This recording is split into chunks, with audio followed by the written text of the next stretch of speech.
नमस्कार, मैं हूं कैसा पंडित और आप देख रहे हैं देश का तेजी से बढ़ता है टीवी न्यूज चैनल। इस वक्त हम मौजूद हैं हिमाचल के रिक में और फिर से एक बार नरेश कुमार के साथ में, जो रिटायर्ड हैं बीएसएफ से। उनसे आज हम चर्चा में जानेंगे कि क्या उनकी शिकायतें हैं। ये पिछली बार हमने जाना था, लेकिन अब इस बार जो है राजनीति को लेकर के भी उनसे हम सवाल करेंगे। दिल्ली के अंदर जो हुआ है, सबसे पहले तो आपका बहुत बहुत स्वागत है टीवी पर पुनः। नमस्कार सर, आपका हार्दिक धन्यवाद करता हूँ एबी न्यूज़ का सर। जी, दिल्ली के अंदर जो हुआ है, कांग्रेस समाप्त, आम आदमी पार्टी दूसरे नंबर पे और भारतीय जनता पार्टी अपनी सरकार बना रही है। इसको लेकर के आप क्या कहेंगे? बहुत बढ़िया हुआ जो वहाँ पे भी कांग्रेस साफ होगी। अभी आने वाले टाइम में हिमाचल में भी ऐसा ही होगा। इसमें अभी दोबारा कांग्रेस आने की नामुमकिन उम्मीद है। कई सालों तक वंचित रहेगी कांग्रेस यहाँ से, क्यों नए नए कानून, नए नए पॉलिसियाँ लागू कर रही हैं, जिससे कोई आम आदमी को परेशानियाँ हैं। किसी को फ़ायदा तो किसी चीज़ का है नहीं जी, तो जो हिमाचल प्रदेश के अंदर नरेंद्र मोदी जी ने कहा था, हिमाचल प्रदेश ही नहीं पूरे देश से वादा किया था कि 2 करोड़ लोग को प्रतिवर्ष जो है वो रोजगार देंगे, पहला सवाल, और वो दे नहीं पाए। इसके बाद में कांग्रेस ने भी बहुत सारी रेवड़ियाँ जो है बांटी और कई राज्यों में जो आई। आम आदमी पार्टी 10 साल पुरानी पार्टी है और वो भी जो है 2 राज्यों में, और 100 साल पुरानी पार्टी कांग्रेस, ये देखने वाली बात है, वो भी 2 राज्यों में है। इसको लेकर के भी हम एक सवाल करेंगे चलते चलते, और इस चीज़ का मेरा एक ही सवाल रहेगा, क्या कहेंगे आप इस पर? नौकरियां तो कोई नहीं दे रहा ना आज के दौर में। नौकरियों का तो बेड़ा गर्क कर दिया सब जगह। सेंटर में भी बहुत कम निकल रही हैं, स्टेट में तो है ही नहीं। जो है वो बड़ी हाई प्रपोजल सरकार, कोई मंत्री या कोई एमएलए, इनकी सिफारिशों से मिलती है। बाकी मेरिट मुल्क चलती नहीं बच्चों की। नौकरियों का तो नामुमकिन ही है, मतलब सवाल ही नहीं पैदा होता। भाई अभी बहुत बेरोजगारी फैला। कांग्रेस को लेकर के कैसे बदलना चाहते हैं आप? कांग्रेस को लेकर के आप बोल रहे हैं कांग्रेस बदलेगी तो क्या हालात बदल जाएंगे हिमाचल प्रदेश के? नहीं, कांग्रेस तो अभी सब जगह ख़त्म ही हो रही है, क्योंकि इनकी पॉलिसी अलग है। दूसरा क्या है, स्टेट में डेवलपमेंट तब होता है, सेंटर में भी सरकार वही हो और स्टेट में भी वही सरकार हो। कभी इनके पास पैसा सरकार को देने के लिए, मुलाजमों के लिए, इसका लोन के चंदे उठाते हैं। अभी जो जो इन्होंने वादे किए थे, कोई वादा पूरा नहीं हुआ इनसे। कोई एक भी वादा पूरा किया हो। औरतों को 1500 रुपये का इन्होंने वोट डालेंगे, 1500 रुपये खाते में डालेंगे हर महीने। वो एक महीने भी नहीं डाल पाए। डालेंगे कहाँ से? पैसा कहाँ से आएगा? जी, जो क्षेत्र में इन्होंने कृषि की बात की थी कि किसानों की हम बात करते हैं, और किसानों की बात करते करते इन्होंने कई बार जो है अलग तरह से भी जो है हट जाते हैं। उस चीज़ को लेकर के भी एक सवाल रहेगा कि जो पब्लिक जो सवाल करती है कि किसानों के हितैषी तो है, किसान आंदोलन हुआ बहुत बड़ा, पिछली बार भी हमने कहा था। किसान आंदोलन में जो है आप आए भी, और किसान आंदोलन में बहुत बड़ी आपने संख्या में लोग भेजे भी, और किसान आंदोलन में जो किसान बिल थे वो आपने वापस करवा दिए। उन किसान बिलों को लेकर के हिमाचल के ऊपर कितना बड़ा असर पड़ा कि जो बीच के लोग भाजपा खत्म करना चाहते थे, उसको लेकर के कांग्रेस को कैसे आप देखते हैं कि कांग्रेस ने जो किया, जो किसान बिल वापस करवाया, उसको लेकर के क्या आप कहेंगे? कांग्रेस का इधर तो किसान का बिल का कोई मुद्दा उठा ही नहीं हिमाचल में। ना तो कोई बिल जहां किसानों के लिए आया, ना किसी का कोई केसीसी लोन का कोई परफॉर्मा नहीं किसानों के लिए आया हिमाचल में। जो किसान अपना माड़ा मोटा पेड़ पौधे खेती बाड़ी चलाते थे, उसके लिए भी इन्होंने अड़चने डाल रहे हैं। उनके लिए भी वो करा रहे हैं, ये कोई टैक्स लगा रहे हैं, कोई कानून ही अलग बना रहे हैं अपने जी। अच्छा, आप तो बीएसएफ में रहे हैं, बीएसएफ को लेकर के आप क्या कहेंगे? बीएसएफ को लेकर के कभी कांग्रेस ने कभी कुछ खास किया, या बीएसएफ को हमेशा से कांग्रेस ने ही अलग किया हुआ था आर्मी से? बीएसएफ को इंदिरा गांधी जी के टाइम में जो रेफरेंस दे रखा था उन्होंने, उस टाइम बीएसएफ को आर्मी से ज़्यादा सैलरी देती थी। बीएसएफ को 1 नंबर पे गिना जाता था जी। उनके जाने के बाद बीएसएफ का बेड़े गर्क कर दिए उन्होंने। जहाँ पहले कहाँ स्केल मतलब खुद कांग्रेस ने, आप ये कह रहे हैं कि खुद कांग्रेस ने जो है वो बीएसएफ का बेड़ा गर्क कर दिया, क्योंकि बीएसएफ को पहले ज़्यादा सैलरी देते थे, ज़्यादा वेतन देते थे, ज़्यादा सुविधाएं भी थी, लेकिन उसके बावजूद भी जब कांग्रेस से इंदिरा गांधी जी चली गई, उसके बाद जो सरकार आई, मनमोहन की रही 14 साल, 10 साल, तो 2004 से लेकर 2014 तक, तो उसमें जो है क्या कुछ बदलाव हुआ बीएसएफ के लिए?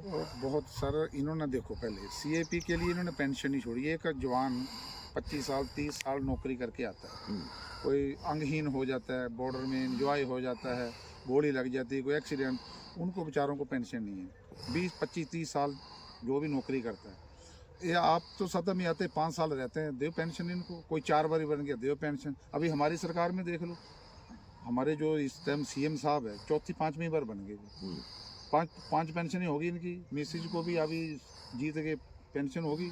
जो जिनके घर में ही कोई नौकरी वाला नहीं है या पेंशन नहीं है, उनका कैसे गुजारा होगा। हिमाचल प्रदेश के अंदर जो सियासत की बात की जाती है, क्योंकि हिमाचल प्रदेश से चेंज होता है, हिमाचल प्रदेश और राजस्थान 2 राज्य ऐसे हैं जहां सत्ता परिवर्तन होता रहता है। इस बार भी लोगों ने देखा कि सत्ता परिवर्तन हुआ, यहाँ किसी का भी असर नहीं हुआ, ना तो मोदी लहर का असर हुआ। यहाँ वही जो परंपरा बनी हुई थी, भाजपा के बाद कांग्रेस, कांग्रेस के बाद भाजपा, भाजपा के बाद कांग्रेस, कांग्रेस के बाद भाजपा, तो वही वाला सिस्टम लागू हुआ। या यहाँ पर फ्री की रेवड़ियाँ बांटने का जो काम चला, उस आधार पर इस बार हुआ। अभी तो सर, और पहले 5 साल वाला होता था, वो खत्म हो जाएगा। अभी बीजेपी रहेगी। दूसरा है अभी जो सेंटर में सरकार है और स्टेट में भी वही सरकार हो, डेवलपमेंट तभी होता है। अभी सेंटर में बीजेपी है, जहाँ पे कांग्रेस है। पैसा को देना नहीं और अथराइज बजट ही देना है इनको जी, एक्स्ट्रा कुछ देना नहीं है। हिंदुत्व को लेकर के आप क्या कहेंगे, क्योंकि हिंदुत्व का मुद्दा बहुत ज्यादा जो है भारतीय जनता पार्टी जो है साधती है, और हिंदुत्व को लेकर के आप क्या कहेंगे, हिंदुत्व कैसा होना चाहिए, क्या है, क्या वर्तमान में आप खुश हैं हिंदुत्ववादी सरकार से? मंदिर बनाया और भी चीज़ों पर जो है काम चल रहा है। हम बहुत खुश हैं उस चीज़ से। हिंदुत्व पूरे संसार में, हमारे भारत में एक होना चाहिए। इसमें कोई पक्षपेद नहीं रखना चाहिए। चाहे हिमाचल में आए बाहर का आदमी, उसमें कोई पक्षपात नहीं होना चाहिए। चलो एक इन्होंने एक रूल बने हैं पुराने, उसकी एक अलग वार्ता है, बस एक कोई पक्षपात नहीं रखना चाहिए। मतलब जो चीज़ पुरानी है, रूढ़िवादी परंपरा है, उसको लेकर के जो है भले ही कर रहे हों, लेकिन भारतीय जनता पार्टी से कहीं ना कहीं जो है आप देख रहे हैं कि हिमाचल इस बार खुश है, लेकिन इस बार नाखुश है कांग्रेस से। कांग्रेस का परिवर्तन किस वजह से हुआ, आम लोगों से या फिर सरकारी महकमे से? कांग्रेस का परिवर्तन सरकारी महकमे की, जहाँ पे कोई ज़्यादा करके, जहाँ पर तकरीबन 70% जो है स्टेट के जो मुलाजिम के ऊपर निर्भर करती है सरकार। अगर मुलाजिम ना खुश रहे और जिम्मेदार ना खुश रहे तो नामुमकिन है यहाँ सरकार। जी, आरक्षण की बात होती है। आरक्षण कई बार जातियों में बांट दिया जाता है, कई बार ये कह दिया जाता है कि इनको मिलना चाहिए, उनको मिलना चाहिए, उनको हम दे रहे हैं। सरकारी आरक्षण जो है, सरकारी नहीं, जो हम लोकसभा की बात करें या राज्यसभा की बात करें या फिर विधानसभा की बात करें, तो आरक्षण की जो सीटें हैं वो किस आधार पर होनी चाहिए? क्या डिपार्टमेंट के आधार पर नहीं होनी चाहिए? जैसे हेल्थ मिनिस्टर बना तो क्या वो MBBS कम से कम नहीं होना चाहिए? क्या जो लॉ मिनिस्टर बना वो कम से कम उसने 4 केस, तो 1 केस तो कम से कम लड़ा हो, और 1 केस कम से कम जीता हो या हारा हो सुप्रीम कोर्ट से? क्या हम मानते हैं कि लॉ मिनिस्टर से लेकर के हेल्थ मिनिस्टर, एजुकेशन मिनिस्टर, या उसने कम से कम कभी ना कभी तो कुछ संभाला हो? सरकारी अध्यापक अगर कोई व्यक्ति रहा होगा, अगर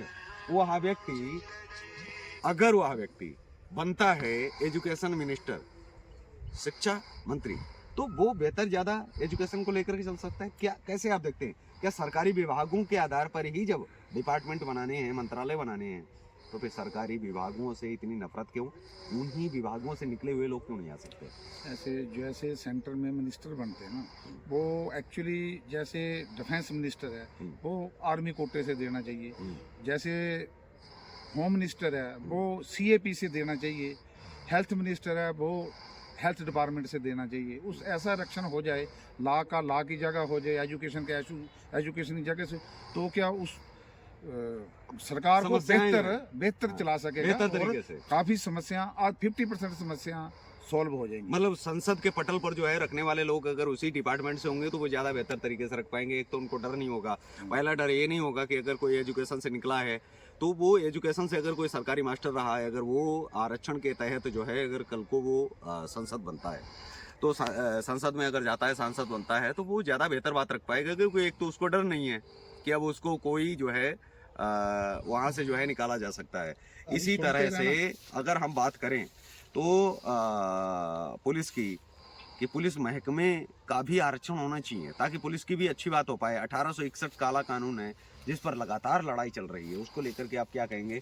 लड़ाइयाँ तो हर विभाग की हैं, उसको लेकर के कैसे आप देखते हैं? लड़ाइयाँ तो चलती रहेंगी, हर एक सरकार आएगी अपना अपना रूल बनाएंगी, उस टाइम जो क्या आता है, पुलिस को भी देना चाहिए, उनका भी जो आरक्षण देना चाहिए, ताकि उनकी भी विभाग बढ़ जाए। पुलिस डिपार्टमेंट का भी कोई जैसे लॉ मिनिस्टर बन जाए, पुलिस विभाग से बन जाए, कोई पत्ती नहीं उसमें। जी। अच्छा, बाकी आप जो फसलों पर आप बात करना आप चाह रहे थे उस पर भी हम बातचीत करते हैं, क्योंकि इसी में जो आपने सरसों का आपने जो है मुद्दा छेड़ा हुआ था, सरसों को लेकर के आप क्या कहते हैं? ये सर आप पूछ रहे थे ना, सरसों किनारे किनारे क्यों बीजी है? क्यों आपने बीजी हैं? ये तो पीछे जहाँ क्या है मैं अभी कैमरामैन से कहूँगा कि वो पीछे का पूरा दिखाएं, और जिस तरह का यहाँ पर आप देख पा रहे होंगे कि सरसों जो है वो यहाँ है सामने आपके स्क्रीन पर जो है वो स्पष्ट आपके सामने हो पा रही है। तो ये जो सरसों वाला मुद्दा है इसको लेकर के भी हम वो करेंगे, और उस पर जो है आप क्या कहना चाह रहे थे, जो बताना आप चाह रहे थे? तो इस चीज़ के बारे में सर इसलिए है, हमारे इधर जब गेहूं काटने का टाइम आ जाता है, उस टाइम क्या है, शरारती तत्व, कोई इधर लेबर है, पास में नदी है, कोई बाथरूम वगैरह जाता है, कोई बीड़ी सिगरेट पीता है, आग लगा देता है। तो उस आग के कारण हम इसको बीजते हैं। दूसरा क्या है, बनावटी चीज़ों से हम बचे रहें, हम 12 महीने हम अपना घर का तेल खाएं, इसलिए 2 फायदे इसके घर के लिए। तीसरा क्या है, गेहूं से पहले ये कट जाएगी, जगह खाली हो जाएगी, पानी लगा देंगे उसको तो आग का खतरा कम रहेगा, इसलिए चारों तरफ हम सरसों अपनी फसल। अच्छा, ये जो हम आपको ये दिखाना चाहेंगे कि सरकारी जो आपने जो यहाँ बना हुआ है, इसमें क्या जो ये ज़मीन जो दान की है वो आपने ही दान की है गवर्नमेंट को? इसको लेकर के आपका जो पिछली बार जो आपने कहा था कि हमने 2 गांव के लिए किया है, अब 90 गांव में 90 गांव तक जा रहा है, अब हम इस पर जो है वो ऑब्जेक्शन लगाएंगे और इसको हम रोकेंगे। तो ये जो ज़मीन है वो कब आपने दान की थी और किस आधार पर आपने दान की थी? क्या बोला गया था सरकार की तरफ से? सर ये जमीन हम पैसे देते थे घर में, फादर का, हमारे दूसरे भाइयों का, हमने सब ने इकट्ठे होकर खरीद के अपनी माता जी के नाम से कर दी थी। आज भी माता जी के नाम से है। हमारे को कर रहे हैं खेती, हमारे को ज़रूरत नहीं, उसके बाद जब अपने नाम करानी होगी तब करा लेंगे। ये ज़मीन एक्चुअली हमारे ऊपर रिश्तेदार है, बुआ है और रिश्तेदार है, वहाँ तक दिया था इनको हमने 2 गांव के लिए। तो चलो 2 गांव को हमारे को रिग दे दो, 2-4 गांव को। तो ज़मीन देता नहीं, हमने तो खरीदी हुई से दिया है, ये गवर्नमेंट के नाम से नहीं कर रखी, एक एफिडेविट दिया है कि चलो जहाँ पे आप वाटर पॉइंट लगा सकते हो 2 गांव 4 गांव के। ओके। तो इन्होंने फिर कर दिया ये 10-12 गांव को, अभी इन्होंने कर दिया साला 40 गांव को। अभी इतना पानी निकलता है, 24 घंटे रिग चलती, 3 मैन शिफ्ट चलती है इसमें। तो हमारी देखो इधर की खेती देखो, रिग के आसपास की खेती देखो, वो कहीं ना कहीं जो है इसका जो पानी है वो नीचे पानी इतना निकल रहा है इसमें से। तो अभी हमारे साथ में थे नरेश कुमार जी, जिन्होंने जो है इतना सारा कुछ किया है, और उसको लेकर के मैं बस एक ही बात कहूँगा कि जो सरकार जिस तरह से पिछली सरकार से ये खुश थे, वहीं वर्तमान सरकार से नाखुश है, और इस बार ये भी खुश है कि जो दिल्ली के अंदर हुआ है वहाँ 0 आई है, तो इस बार भी 0 आएगी हिमाचल प्रदेश में। इसी के साथ इस कार्यक्रम में बस इतना ही, हमें दीजिए इजाज़त, नमस्कार। और आप देखते रहिए देश का तेज़ी से बढ़ता है ATV न्यूज़ चैनल। लेकिन चलते चलते आपको एक बात और बता दें कि हमारे जो नीचे स्क्रीन पर नंबर चल रहे हैं, अगर आपकी कोई भी समस्या हो, कोई शिकायत हो, कोई आपकी सुनवाई नहीं कर रहा हो, आप अपनी बात जिम्मेदार अधिकारियों तक, सरकार तक पहुंचाना चाहते हो, तो इन नंबरों पर आप संपर्क करें, हमें कॉल करें, हम आपको सीधा लाइव आपको वहीं से लेंगे, या फिर हमारा कोई प्रतिनिधि आप तक पहुंच करके आपकी आवाज़ उठाने का पूरा प्रयास करेगा। जय हिंद, वंदे मातरम।